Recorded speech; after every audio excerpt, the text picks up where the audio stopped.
Don't worry, Hefla. There's only a best of 5 after this. Ah, there we go. Finally, guys, we're in, so I can actually do a proper intro. This is a best of 3 Isurus versus Keed, and we are in game number 3. It's 1-1 at the moment.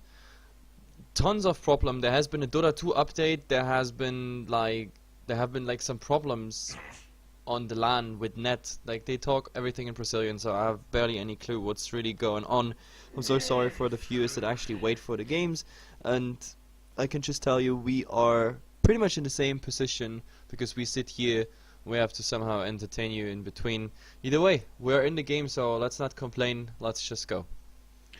Well, Isurus, one thing that they learned from game number 2 was ban the Terror Blade, and that's exactly what they did, but of course, that left the Death Prophet open, arguably can be just as strong. So, what do Isurus go for now? Do they go for that Centaur Skywrath Mage, which has been the opening, I think, for every single game so far? Well, Centaur is the first one. I guess Skywrath Mage is gonna come out second here as well. Yeah, it really looks like. I mean, they played once this combo, but to be honest, it didn't work last game. So they go again for something that didn't work last game, and they give Keed the Death Prophet in their hands. I don't know if I really support that, but at least they ban out the Terror Blade. The Terror Blade was a really bad experience for them last game. So I don't know. Let's just see where this is heading. I hope they don't give too much away because we have another Titanta. Ravage, we have the Exorcism and all that, just the Ancient Apparition and Centaur. Right now, the value of those heroes is definitely on Keith's side. Oh man, just two strong cores. Of course, Ancient Apparition can be strong as well. Used to be the combo with Centaur before Skywrath Mage got popular. At least usually was the combo there. Though I would still like to see some more AoE kind of setup for the Ice Blast. Just getting the Hoof Stomp onto one target, the Ice Blast to follow might not be enough in this case. Especially if Death Prophet, for example, goes for a Yule Scepter, can maybe dodge it completely or something along those lines. So they're gonna have to be spot on with their spells, Isurus that is. And Keith, I really like the opening for the draft. But now, banning out a Storm Spirit, it's a hero that it has seen a lot of hate. It got banned out in the second game as well. Man. Give us some more Storm Spirit. Don't ban it out. Yeah, no, they ban it out. There it is. And the Scarab Mage is banned as well. It could have been the third support for Isurus. Yeah, you were right. You already said that even before. Oh god. Oh god. Oh god. Like, I don't know. I'm really exhausted after this pause. Like, there was so much stuff going on. Jesus. But still, we are in the second ban phase, and I think they're gonna start banning cores as well, because to be honest, Isurus, whenever they had proper cores, they look good in their games. But last game, I mean, at the draft, I was already kind of, guys, where's the core? Like, is that really a center as someone who has to carry it through? And yeah, Keith, they heard my message, so the DDX Storm is being banned as well as the Spectre, and I think they go very well with it. Yeah, Spectre was a hero that Isurus got their game 3 victory up against Not Today yesterday. So it's definitely a targeted ban somewhat as well. Overall, Spectre a really strong hero, especially in this patch, because even if you do struggle a little bit early on, just getting like one good fight might get the Spectre online for the fighting completely. But Isurus, Skywrath Mage ban first. The secondary one, I guess they can go for a support ban here as well. So even something like a Witch Doctor. Usually Witch Doctor, of course, is also picked up somewhat for his healing potential. Up against the Ancient Apparition, it might not be as strong, but Ravage into Death Ward definitely can be scary if they want to go for it.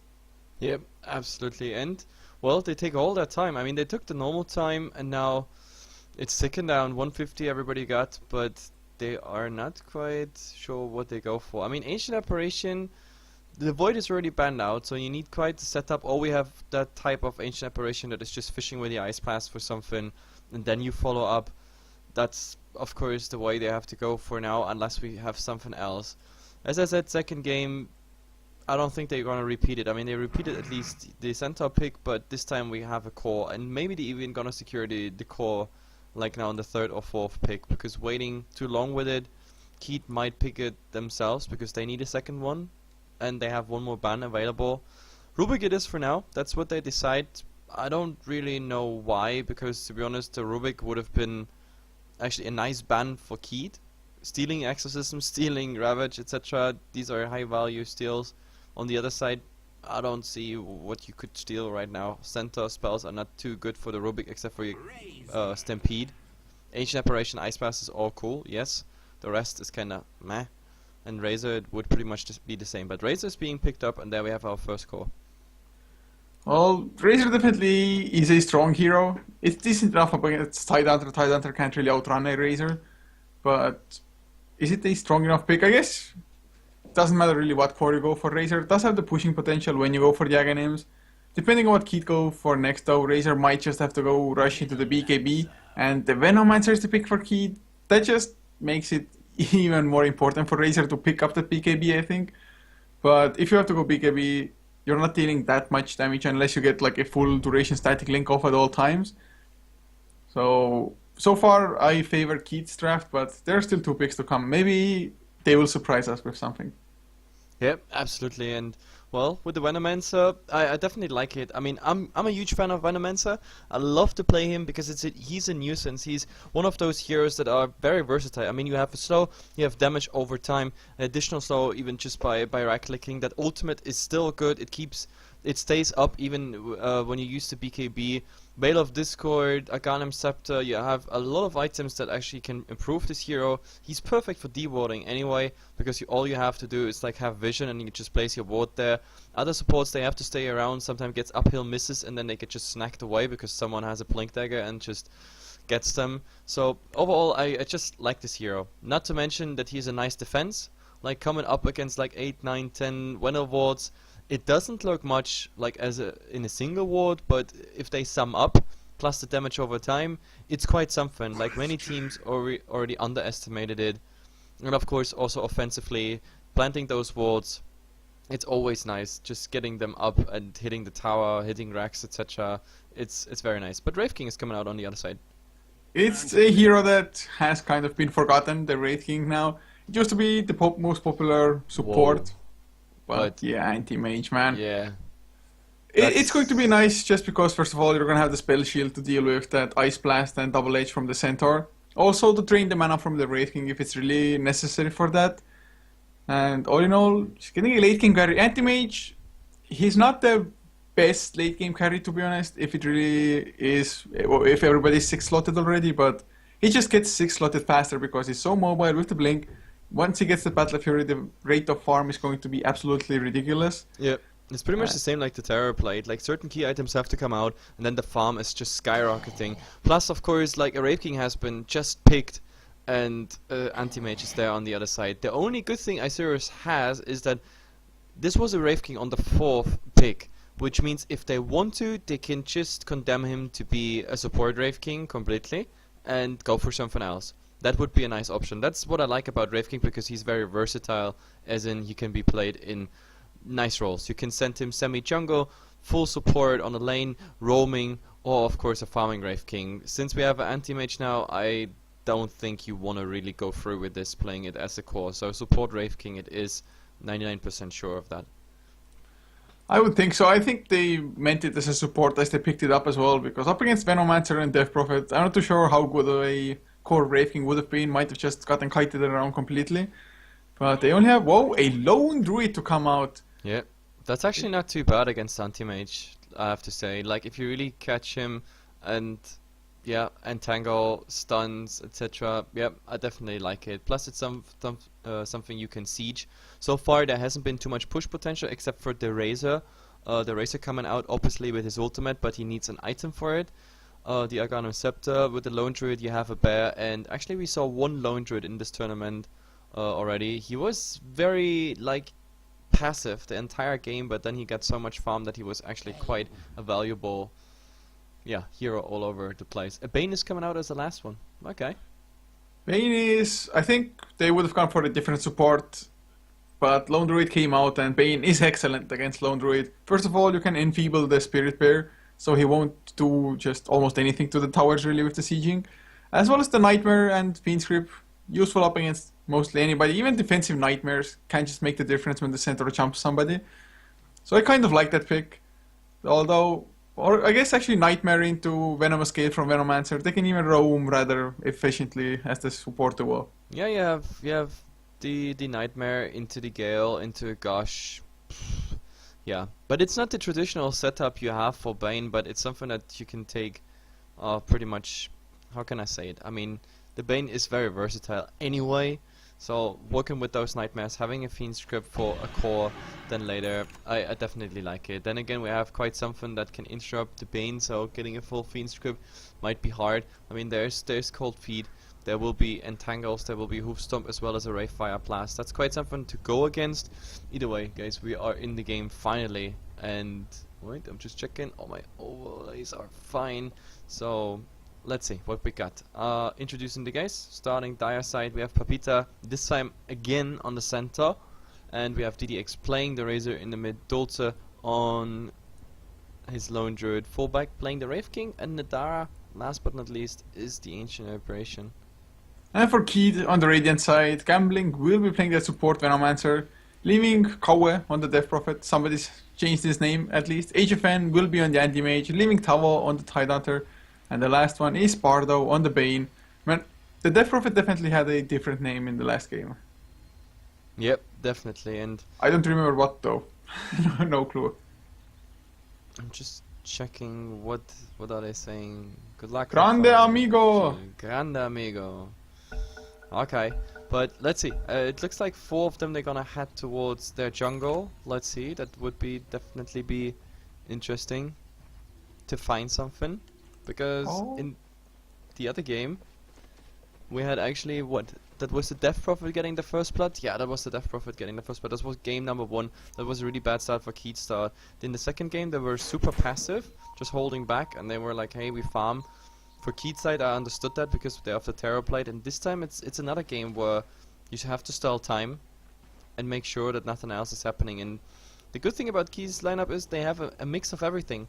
They have a super late game, and they have an early game, or mid game rather, with the Exorcism. For Isurus, as I said, I'm not a big fan of the last 2 drafts, but this time at least it looks a bit more equal in comparison to game number 2. I like how they want to start the laning phase though, just full back together with Nadara being on the bottom side. They want to get the early first blood, then probably the supports will start roaming around. Ancient Apparition can be rather useful when early roaming. Chilling Touch definitely adds a lot of damage.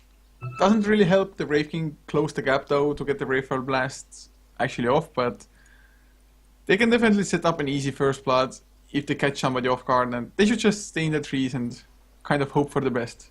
Yeah, and on top of all the other problems we had, now the old problem of TeamSpeak is coming up. So let's hope this is just a short break. Sometimes they just have to adjust their sensitivity, because sometimes they have like the commentator, the caster on the event, the Brazilian one, like on their TeamSpeak, and that's why they adjusted. Or sometimes they have server issues on TeamSpeak. They haven't changed it. I still didn't find out if TeamSpeak is a sponsor, or why they not just changed the voice proc, or maybe this is just installed on the computers and they have to use it. Well, when it comes to LAN experience and everything, I think they still have to learn a bit. But I have to say, like all the LANs, like I haven't seen a single LAN out there that didn't have a problem of some sort. Like even in ESL 1 in Germany, like a country that is like known for precision and reliability, quality, etc. Like they had problems with the internet going offline, etc., and the entire game being paused and stuff like that. So, as I said, I don't want to bash them just because they're in South America. The fact is that it can happen everywhere, and the only thing that's of course a bit kind of frustrating is that, like, yeah, it happened a lot here with the TeamSpeak problems and stuff, and I just don't see, yeah, them adjusting to certain problems.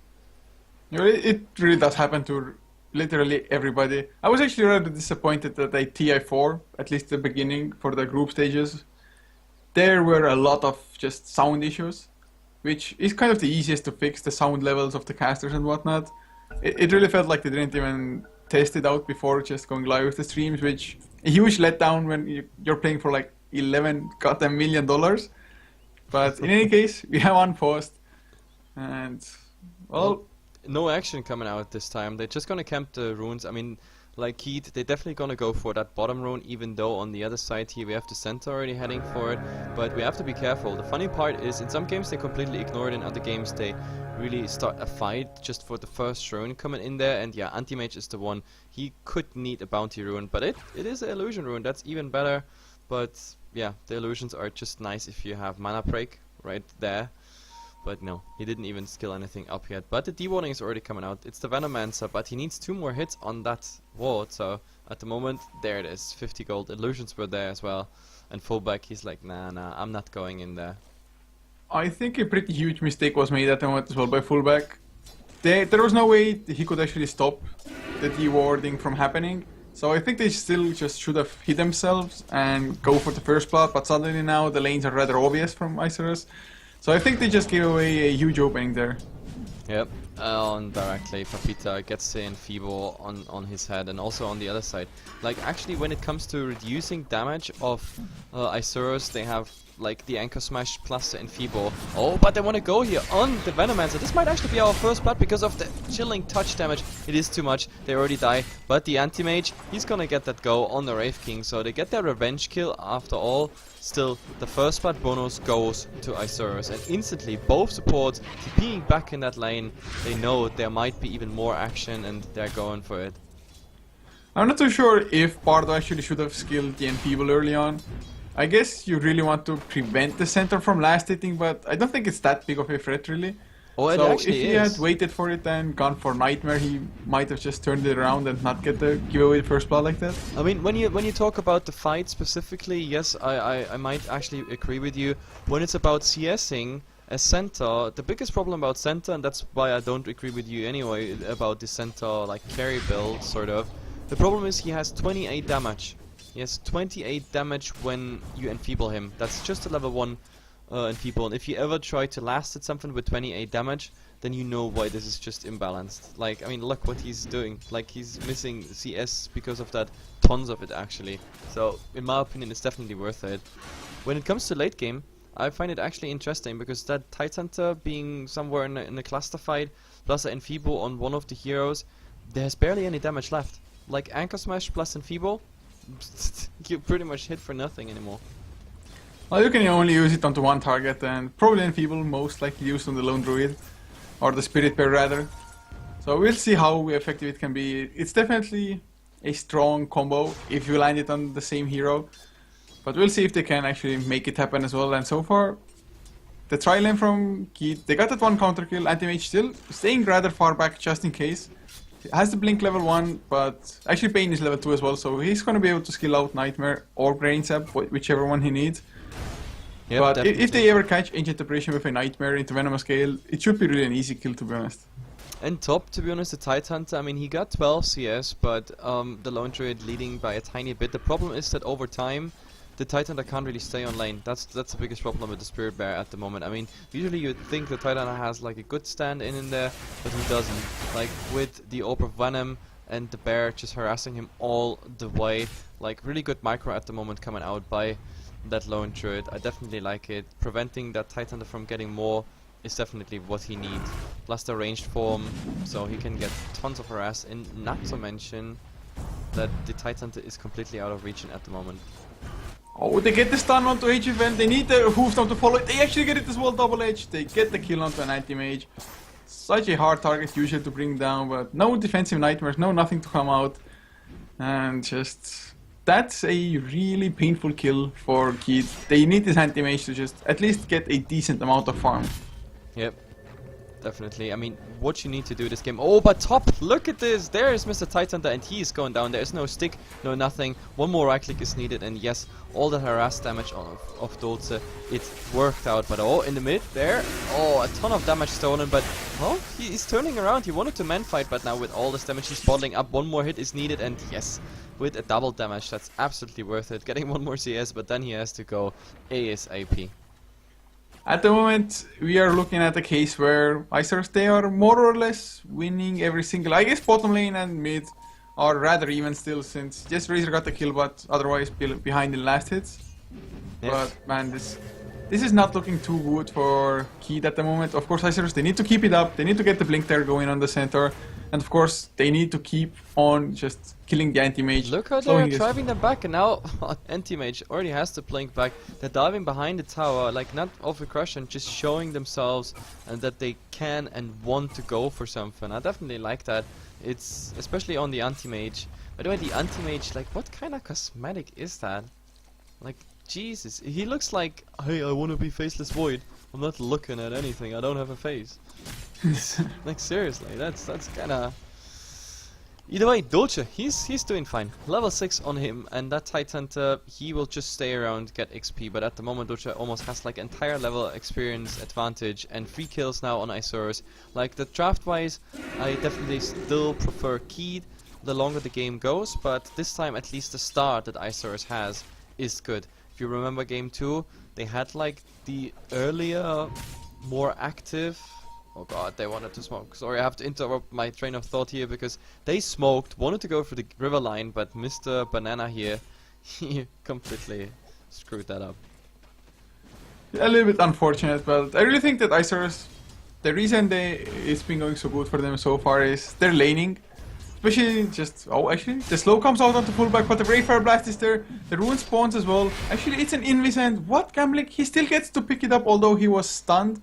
Yeah, Fullback, that's the biggest problem when you have like someone who's standing directly on top of the rune. Like certain heroes, like Titanther for example, that are really fat in their model, like you can't click that goddamn rune. It's horrible.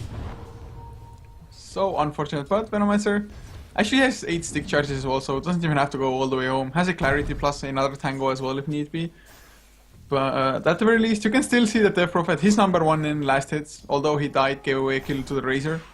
Still kind of crushing as far as last hits are concerned, so it's not all bad for Keed, because if Tidehunter can join the fights as well as Death Prophet gets online, which just starts pushing or something, but look at that will definitely free up space for anti-mage. They want to make something possible, but with those plague wards just scouting, the only good thing is like those plague wards level 1 and level 2, you can pretty much kill them easily. Like on level 1 you just need 2 hits on such a ward, and it's always like it's up to 21 gold.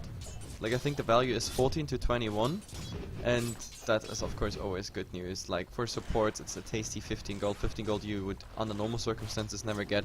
And obviously a Venomancer is always holding back on those wards. You never spam them on a low level, but of course for this, like it was just for scouting purposes, so I guess it's worth to give 15 gold away for the vision you get.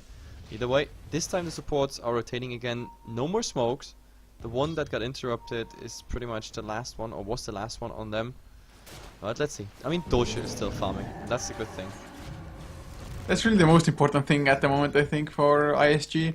Because this Spirit, he can push towers so damn fast if given the opportunity. You can already see it. Anchor Smash slows it down considerably. But man, this tower, usually in a 1v1 situation, towers tend to stay alive for a pretty long time. But Lone Druid, he can just punish it so hard. Just get the Tidehunter to get out of lane. At this Tidehunter, he's carrying a TP. So if Isurus, they dive the tower bottom lane, or actually, I don't think they will dive the tower just because Tidehunter is level 6 and has a TP. Yep. To be honest, the Titan that go in man fight here against the bear, I don't think that's a good idea. That is really not a good idea because he will just resummon it and that's pretty much it. But let's see. I mean, the bear is doing well, and that's all that matters at the moment. Anchor Smash, of course, is helping, but yeah. Again, there is a ward scouting. This is a level 2 ward. You see, they need already like a ton more hits for it. 4 hits that was. But at least they create some space for Papita. So finally, he's getting some farm. We have. Oh, what was that TP? Did we just have a TP? Venomancer is in mid. DDX TP'd back to mid. Oh yeah. His rotations unfortunately got spotted out as well. They were trying to go for bottom lane, as Anti-Mage actually is slowly starting to get some last hits of his own as well. Definitely not anywhere near where you would usually want to see your safe lane Anti-Mage be at. But it's... Look at this, and Tango on a Tidehunter and more hits to come. Like, it's so much harass damage. But now that the Tidehunter has a stick as well as bottle, it's pretty much all good for him. Like, he can stay on lane eventually. Might actually see some rotations top lane with a Ravage plus a little bit extra. They might get the Lone Druid, of course. Lone Druid in the true form, pretty hard to bring down. 10 armor already, 1.3k HP as well. But fullback, he's rotated top lane, and the one thing that Isurus they're struggling with is just the support levels. They haven't found too many kills on the bottom lane. They haven't been able to pull, of course, because they were in an aggressive tri lane. So at least supports aren't getting levels. Yep. But the problem is with the Tidehunter, you can't really kill him. I mean, Wraith King plus the bear, you can't kill him. Like, there will Kraken Shell will proc. He can use the Ravage. I mean, right now he can't because he doesn't have the mana. But like, if he had the mana, he will just use that, and that's pretty much it. Like, the banana is gonna pick up the bounty rune. Bounty runes now. This is all the minute 10 bounty rune already, so this is definitely quite useful one. We have the Bane rotating in the mid, and this might actually be Razor's bad news of the day, because there are two coming towards him, Nightmare, and then they can keep going on him. With the Venomous Scale connecting, actually no, they're not going for it. That's I guess they want to start with the Harass first, get a few creep swarms in and then go, although I think they're just missing their opportunity. Yep, I think so too. But bottom lane, Papita, he has his Blink there picked up on the centaur. They want to go on the anti-mage as well as both Death Prophet. He popped his Exorcism even for this. They're really confident in their ability to just force down the tower, although the But I cliff is thought of they course up. might actually do something with it. I mean, Nightmare into Gale, then popping the Exorcism and at least getting 2 Crypt Swarms in because the duration of slow But is pretty... Papita is coming from behind. There's the Stampede, Hoofstomp lands on both as well. There's the Plasma Field, easy kill onto the Venomancer. The Prophet wants to turn it around, the Crypt Swarm into the Razor. Papita actually dropping low as well from just the Exorcism Ghosts. Another Crypt Swarm, he actually goes down, so... Yep. But top lane, Bardo, is he gonna get chased down by the Spirit Bear? A small miss, my friend, I'll say. Won't get the kill. Actually, TPs are coming in, he gets the tower, but he's gonna lose his life, or is he? Nightmare? No, it's still on cooldown and not enough mana for it. That was all calculated. Getting that tower and just TPing out, that's just perfect. At top, bottom, the anti-mage EDX mid going lane? for full harass, but Oh, man. in the mid. Okay, never mind that. That was full damage stolen, but still Ravage, and of course Anchor Smash. Bottom Chaos lane, combination. anti-mage, Blink still on cooldown, the Hoofstomp, no, he doesn't get close enough, Venomous Scale to slow them down. Oh, if that Hoofstomp had connected, maybe would have been enough. But HFN, he escapes, so 5-3 now. But the tower went down, Lone Druid didn't die as well, so Isurus still, actually with the death of Razor, they are a little bit behind, but at least they're slowly starting to get the towers. Yeah, the tower, sure, but to be honest, this was kinda, I don't know, unexpected. Papita going down again, like as the farmer, like in the end this is just like a banana for, I don't know, Venomancer for Papita farming Centaur. It just doesn't feel right. But in the mid, at least DDX, he can drive out the Death Prophet, and it seems like they stay in the lanes. They're not interested going somewhere else, because I think if they would go somewhere else, they could apply some pressure.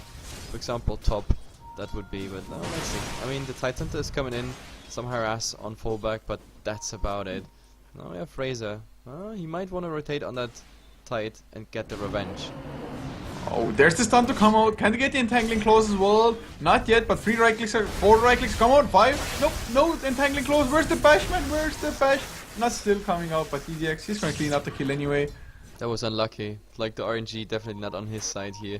He needs some Admiral Bulldog skills there for the entangle, but either way, in the mid, the tower after the cliff, it's probably gonna die before they're coming in, or are they? Papita is coming in, stunning again the Venomancer, but where's the follow-up? There's the Razor, that's 1 kill, but the problem is, yep, Nightmare taken off here by the Ancient Apparition, and oh my god, 4th and back, while in the background, we had the Anti-Mage going for Papita, so who is actually dying? Death Prophet got the Ancient Apparition, now, I don't know, I think, yeah, Papita did the right blink, blinking here instead of Rosh Pit.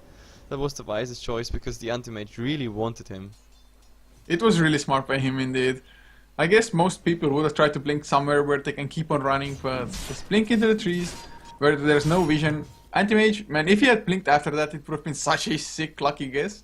Yeah, but then again, I mean, they had the Death Prophet around, so maybe the Death Prophet should have like fished with a Crypt Swarm. Why not? Like, it definitely wouldn't have hurt. At least you can try, but overall, I have to say that it was so funny to see Ancient Apparition. They were trying to chase down the Death Prophet. Death Prophet, he got the tower down, and after he was running away, and just the ghosts suddenly focused on Ancient Apparition, and he literally died with like 2 seconds. yeah, that's the problem. Like when there's nothing else and you're completely focused by that Exorcism ultimate, you're just melting, and it doesn't matter what you have. Like. Nothing can really prevent that damage. That's the biggest problem. That's why Exorcism is so tasty. But in the mid fallback, he has his ultimate, but they're gonna go for it, and they're gonna get his first life. He's gonna pump out 1 right fire blast, but that's pretty much it. The problem is they can follow up if they want to, but no, they're not going for it. I thought with Gush, Anchor Smash, and a Crypt Swarm plus the Venomancer some damage over time, I think that might have been like an easy follow-up kill. But talking about follow-up, I think they might go again for that Venomancer. Oh, but TPs are coming in. It's Pardo wall. Pain. He's not seeing his host on Papita. He's waiting for it. He's actually running in with no blink. Never mind, he blinks out. That was the weirdest thing.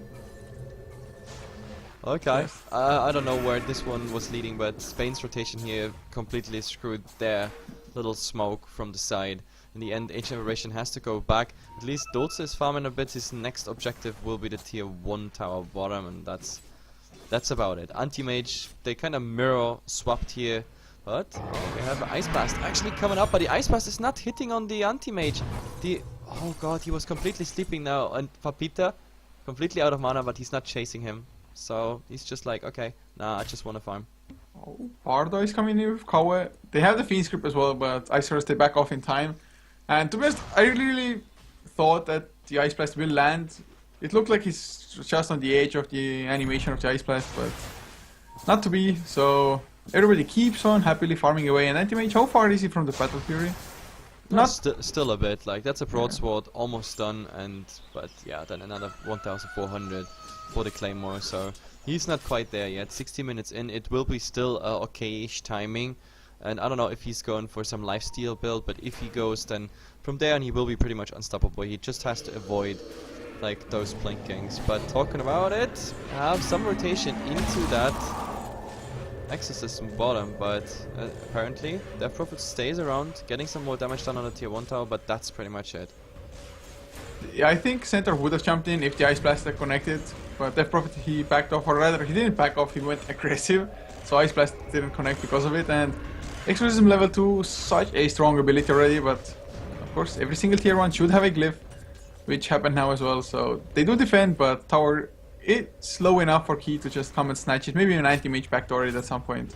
Yep, and the broadsword just arrived on the Anti-Mage, so now it's 1,000 gold actually for him. He managed to get 50% on that tower, and also the tier 1 tower got about like 70-80%. And Isurus at the moment, they're pretty much just in the, yeah, in the, I don't know, like cinema seats. They're just watching this movie happening, what Keystart are putting up. But maybe now with that smoke. Maybe Bane. Oh, there's the interrupt on the TP. That's a kill plus 100 gold down, obviously, from the TP score. So in the end, quite okay-ish. They have to get the tier 1 tower to make it really like a worthy trade. They're probably gonna get it as well. There's even a Hyperstone on the Spirit Pair now, so Maelstrom plus Hyperstone. Even gonna go for the Mjolnir, I think, with the new changes to the Spirit Pair, who actually has a mana pool now these days. Tower, oh man, it actually dropped so damn fast. DDX, he's going for an Aghanim Scepter as well. Still needs another 2,000 for it. But they're working in the right direction. Something on that bear, like as in Radiance, like really old school. To be honest, I still think that the Radiance bear is pretty cool, simply for the fact that you can also send him somewhere and being out of range. Like I've seen so many Spirit Bears like standing somewhere, creep skipping, and then the enemy team can't really do anything because the bear just stopped the entire creep wave. And that's something you can't do if you don't have a Radiance. So at the moment he's going for like the direct Mjolnir's rush. I'm not sure if that's really worth it, but we have to see. I mean, Isurus, at least they play around the changes we had in 6.82, so I hope it's really working out. Yeah, we shall see. I mean, at least he's getting it pretty fast. He's number 1 in network at the moment as well, but for Keith, they do have that Yule Scepter now on Kawa as well on the Death Prophet, and maxed out Witchcraft. Oh, they found him with the Ice Blast. That should be a shatter. Even the Stampede damage being used, and there it is, a happy Ancient Apparition. That's a definitely good step towards his Arcana but top. They're gonna go for the Titan, and there he's slowed. He has his ultimate in 3 seconds, so with some rotations, they might get a turnaround here. So this is 1 kill, but maybe get the the stun Red before Fire his death. No, man. If you got the stun before the slow as well. But I still, yeah, the blink and fullback even comes out. Red Fire Blast, but what? Wait, Centaur, he's waiting for it. He actually didn't have enough mana for a hoof stomp. I actually can't believe the Manomancer escapes this as well. I don't understand why he didn't just go for the double edge. I thought he's going in double edge kill and that's it, but no, didn't happen. So in the end, the Titan was actually fake casting 2 or 3 times his Ravage, just to show like, hey guys, I'm here. If you go too deep, I'm gonna go for it. 20 minutes rune is gonna be guarded now, or no idea what that is. They're gonna make sure that there is no ward watching them. Is that some smoke attempt? Actually, yeah, there is a smoke on the Bane, so they want to do something. But the problem is the Venomancer also not quite high in HP. He has an urn, but no charges. Well, you need kills to get charges, and so far they haven't found too many of them. Although, Anti-Mage, he's gonna finish up his Battle Fury now. 20 minutes in, it's actually not that slow considering you also finished up the power treads, and you had a pretty crappy lane on top of it. So he's farming up reasonably well, 110 last hits at the moment.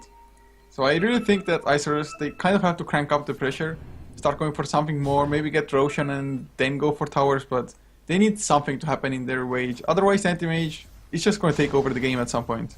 Yeah, I guess the anti-mage is always like the impending doom, but I mean, I always say whenever there's like a Spectre and an anti-mage, the game is never really over, even if you're just like having 1 Rax left. The problem about an anti-mage is really he needs quite a ton of farm. I mean, he has a Battle Fury now, that's like that was a 19-20 minutes Battle Fury.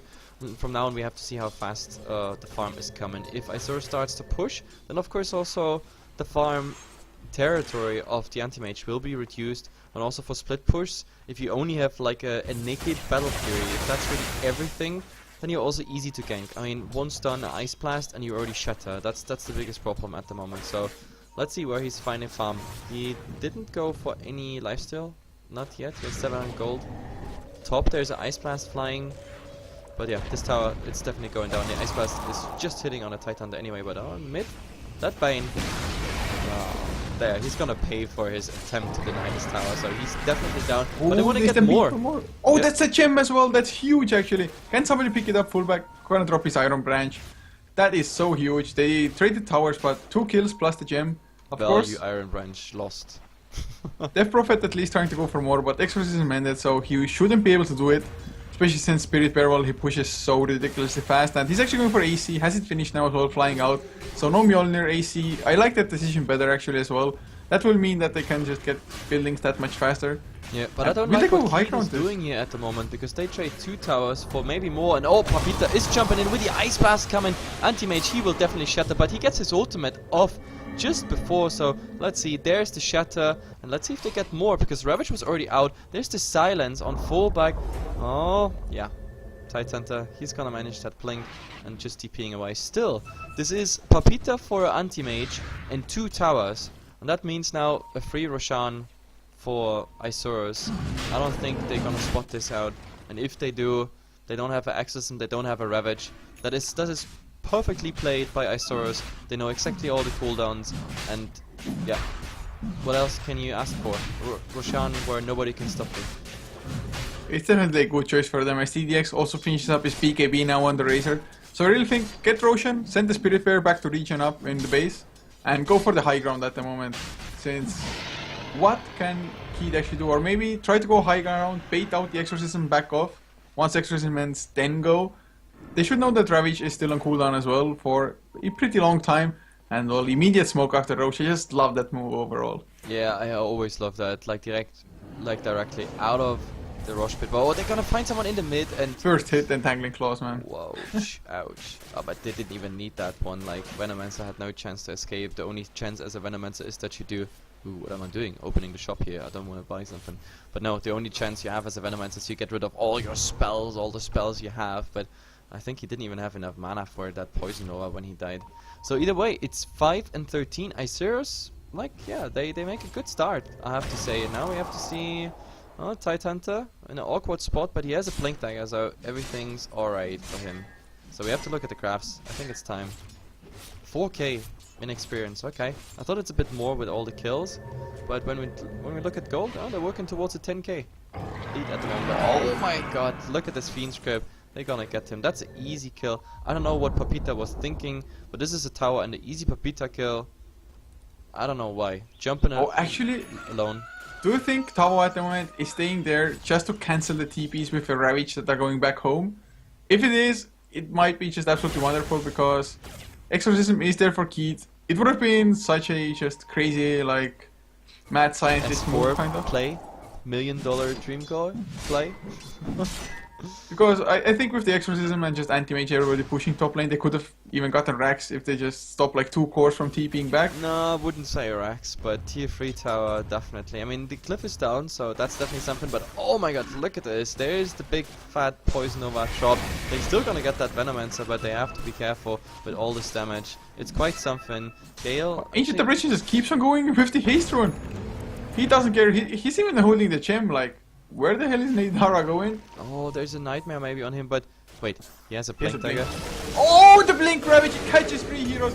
There's the gem on the ground. Actually, do they want to fight? They want to go. Yule Scepter is up on the Death Prophet Exorcism. It's sticking people down, but the damage is too much. Death Prophet, he will go down in the end. Kavo, he's stunned up as well. Anchor Smash buys some time, but he goes down in the end. At least finally should go down. Anchor Smash keeping him alive. Bardo, he doesn't get the TP TDX. He had too much stolen damage, 168 points of it. Man, the What Ravage just was happened? so good, but... Yeah, the Ravage was golden, but the execution afterwards just not there, and also the anti-mage not bothering to come in just to play, just to get his ultimate off. Like, I think that ultimate would have done quite something, but apparently now... Oh, the stun onto gambling, no follow-up. Spirit Bear goes down once. There's the resummon of it as well. The tier 3, can they get it down? But there's the stampede. No stun onto gambling though.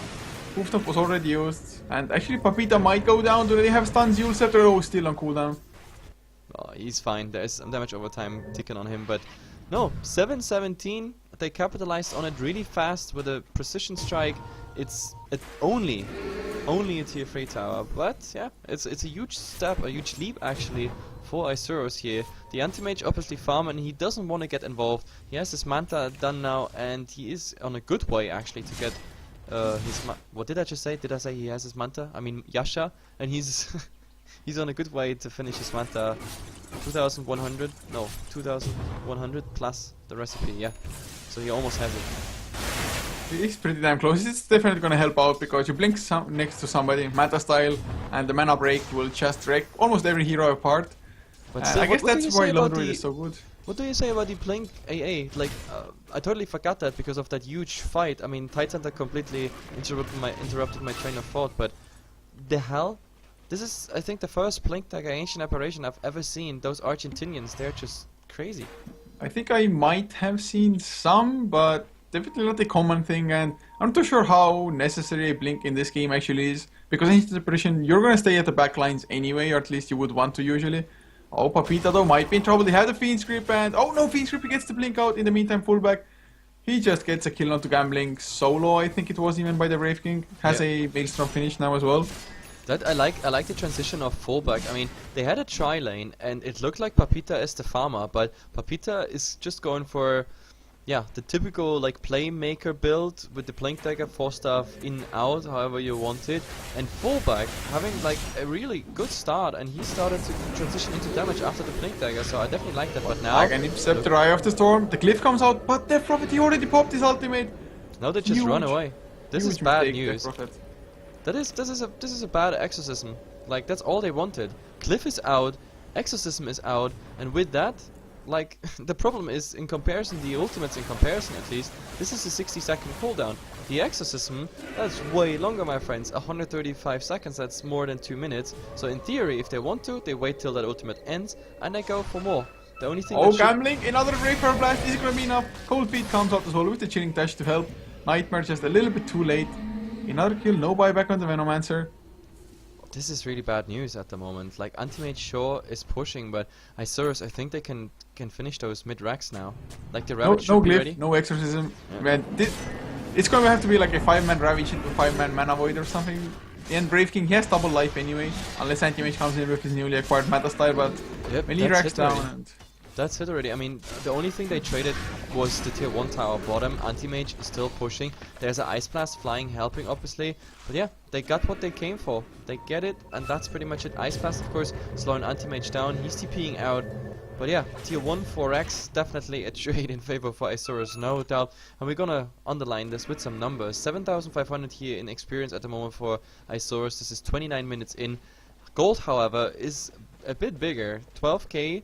It's not climbing or dropping that fast, like, since we're going downwards, but still, it is progress for them. But Anti-Mage is doing really everything to slow that down, that at least the net worth on him keeps on climbing. He keeps the number 2 in net worth charts, at least.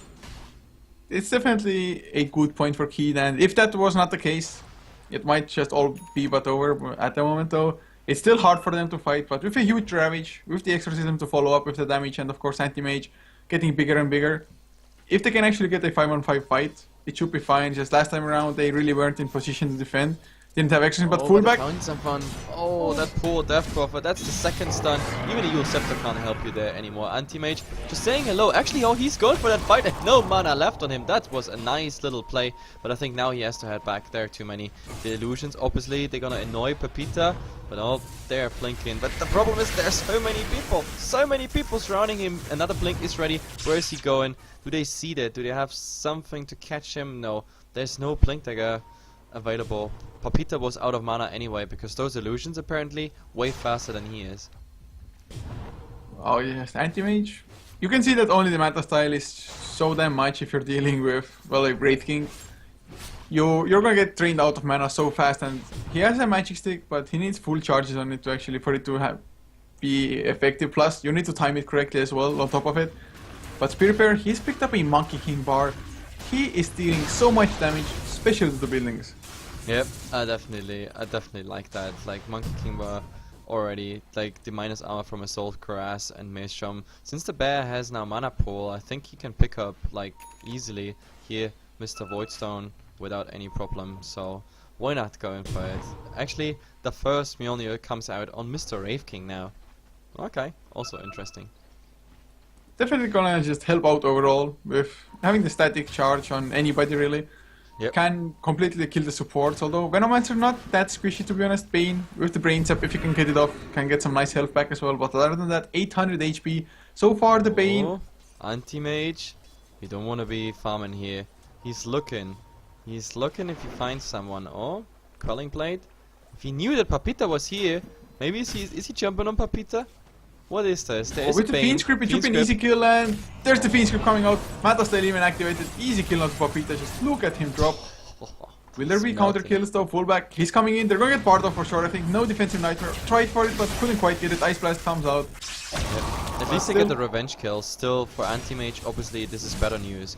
I mean, they got the tier 2 tower top, so that's something. And I think for Isurus really, they have to remember, guys, there is an anti-mage, so if you really want to finish this game, you should do it now, because give this another 10 minutes, 42 minutes, 45 minutes into the game, the anti-mage is gonna join the fight, for sure. And then I'm not sure if Isurus really can handle it, because right now he's just doing too much. You see already the Lone Druid having a Ghost up to, I guess accidentally used it right now. But yeah, let's see. We have some siege coming in, the bear is already there. But they're still backdoor protection. I'm not too sure why they're sacrificing health on the Spirit Bear for nothing in return. Yeah. Now the creep wave finally comes. They could have been a little bit more patient. Of course, I guess they didn't plan on going full on it. Well, they bought the Eye of Storm as well. Oh, but this is done on the anti-mage. Follow-up stun right now with the Ice Blast. That's gonna be a kill. Easy kill. Ancient Apparition is the lucky one. 373 gold for him, and that means also a good step towards the Arcanum Scepter. But I said that like 20 minutes ago. Apparently, he's not going for it. Yeah, the Blink Dagger, man. The Blink Ancient Apparition. Yeah, we needed the Blink Dagger instead of Arcanum Scepter. And I actually thought that Isurus might go into Roshan now, but of course, having the anti-mage buyback, he has enough gold for it, but still forcing it out, it's gonna cripple him so much as far as his just carry potential is concerned. He's not gonna reach that crazy anti-mage level anytime soon if he has to buy back, which he more or less has. And now the bear. The bear is just going for it. Look at it. I mean, they tried to get him down, but resummon. Nope, they're gonna kill that bear. And still, the ultimate of the Razor is on. Like, even those little wards, they're not gonna kill it. Don't even bother with them. There's an Ice Blast. Not gonna connect on anything. But there's the Ravage. Finally, we got some fat ultimate coming out, but it's not leading to anything. The Fiend Script on the Razor, that's probably the first kill. No, still not. The ultimate, the Death Prop is going so low, and now Fullback is just jumping in. He's gonna die the first time, but protected by his ultimate. The Titan are going down, and Anti-Mage, he joined the fight. He wants to get something. Buyback's already coming out by the Titan, but what can he do in this fight with the Ravage there? Now just cleaning up and going for them Raxes. That's what they want to do. There is a TP, and the Exorcism is now coming out. The Usurper holding him in place, but stun! What a beautiful stun! All three of them just looking there. I mean, he's still probably gonna go down because of that anti-mage, but they buy some time. So many blinks, so many force stuffs, and oh my god, Ancient Apparition, do they have interrupt? They're gonna use the mana break, but anti-mage for this fight, buybacks on them, definitely a fight that goes into Isurus direction. Well, Tidehunter also had to buy back for this, but they do defend the racks, which is definitely the most important part here, and I cannot actually believe that Kawa and the Death Prophet survived this. Went back to the base, regioned up, and even TP'd back with like a couple of seconds remaining on the exorcism. Yeah, it was a hell of a fight, but I think they could have gotten the Death Prophet though, but the Wraith King went on to the Bane instead. I mean, it was 2 buybacks. I mean, it was 2 buybacks. That's something we should not forget. So, like, gold-wise, this definitely hurt. It's a tier 3 tower. They got a better trade, like, as in amount of heroes being dead, and 2 buybacks on top of it. They, in my opinion, they can just rinse and repeat, copy pasta in that bottom lane, and bam, go for the Rex. We have to look at the crafts, because I'm pretty sure this fight, this hurt Keat Stars here. And look at it, this is a big drop. This is the fight. It's like a 2k... 3k gold swing and in experience it's another huge step forward. Papita and pullback, they're gonna get the stun onto HFN, but the Fiend Script is there, Ice Blast connects as well. Can they get the HFN anti-mage? No, he goes down. That's no buyback. No That is no buyback, and probably a Bane who's gonna die as well. One more hit is required. That's it. Bane, I think he has a buyback. No, he's short in gold. Guys, this is probably a Rex. 70 seconds with a Spirit Bear coming at your base. But Eye of the Storm, Exorcism is ready. And Titan has the Ravage. 10 seconds. 10 seconds. Yeah. Oh, I guess they can maybe defend the top racks, but just look at how the fast damage! racks fall. It's so much! It's so much! He's Great just bear. chewing through those racks, and they're just trying to hold them back. This is not any aggression, this is just holding them back. Don't disturb us while we get your base. We destroy your home. We're going in DDX, pop that ultimate. Yes, there we go. There's no cliff available. Another 2 minutes, another 40 seconds on that anti-mage. At least the Bane is coming back, the Exorcism. They have to use everything. Everything has to be used now, even with the BKB. Do they really gonna go for a man fight? The ultimate is ready on the Wraith King. He's going down the first time. Everybody is slow. That Ravage, it didn't really do anything, but oh, DDX, that's a ton of damage you are getting in a tier 4 tower. He's going down. There we go. He's down. Now It's the mega Bane. creep still. It's Yeah. almost GG already, and we have a pause. Pause. What a pause. GG is called, man. Sorry, called. That's really weird, but I guess maybe misclick, I don't know. In any case, one thing I just have to say is that I have to commend Fullback. His Brave King plays were so good in this game. Yeah. And he was a support in Wraith this King. fight, he actually got the reincarnation off cooldown 1 second before he died. Yep, and this was a support Wraith King, guys. Either way, the question I had at the start of the best of 3, and that was, yes, that was 6 hours ago. But the question I had is it a full Brazilian Grand Final or is it not? It is not. Keat, they played so well, but unfortunately, they get place 3. We're going in the Grand Final. It's Argentina versus Brazil, and there, to be honest, the best Argentinian team goes against the best Brazilian team, Pain. No doubt about this. Pain is very good. Let's see if Isurus lost a bit energy in this very long best of 3. Either way, it's gonna be a best of 5, and Pain has 1 game advantage because they come out of the winner bracket. So hold on, guys, there. Everything is gonna be fine. We'll be back for the next best of 5 grand final, and this tournament will be finished.